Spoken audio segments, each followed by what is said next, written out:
Greetings. It's Tom Evanstead for governor up here in Minnesota. I'm calling out the racist sheriff up here in Ramsey County, Bob Fletcher. This is a politician cosplaying as law enforcement or public safety. He's got his YouTube deal. Friday night he drives around and chats back and forth with Crime Watch and Alpha News and all those racists.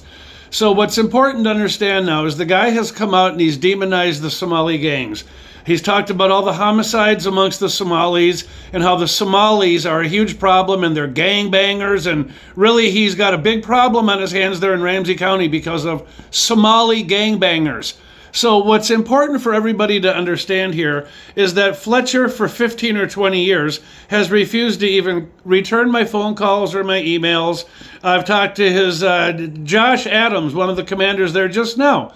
Fletcher is not interested in helping or saving the young Somali boys that he tells the media. This guy has no interest whatsoever in reducing violence, homicides, murder, assaults in Ramsey County. So it's extremely important that everybody understands that Fletcher is gaslighting. He's demonizing the Somali community. He's totally incompetent in his own job. In Ramsey County, not that long ago, Fletcher allowed some guy to murder, chop up, and dismember his girlfriend. And then he's not captured. He's not identified. Fletcher can't figure out who it is.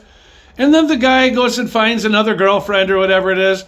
And then he does the same thing all over again. So he murders and dismembers not one, but multiple girlfriends under Fletcher. And then Fletcher drives around again doing YouTube, talking to the, chatting back and forth, all up with Shelley Leeson at Crime Watch. He's chatting it up with all the racists. And for 15 or 20 years, Sheriff Bob Fletcher, Ramsey County Sheriff's Office, while he's had me in the chair being tortured, starved, I've witnessed dozens of black men, 6 to 8 hours, they surf them in the torture chair there to get their guilty pleas for John Choi. So what this really is a whole bunch of criminals. You've got a guy like Bob Fletcher that's been on the public tit for 30 years. The homicides don't change in that county. They get worse every year. 40, 50 murders in St. Paul. This is a guy who has refused 60 to 64% violent solution. So the gun violence, the gang violence would be reduced 60 to 64% if Bob Fletcher had been listening to me and working with me at all, anytime the last 10, 15, 20 years. So Bob Fletcher's got much more blood on his hands than even Bloody Mary Moriarty. Moriarty's only been there 3 or 4 years. Fletcher's been there 30.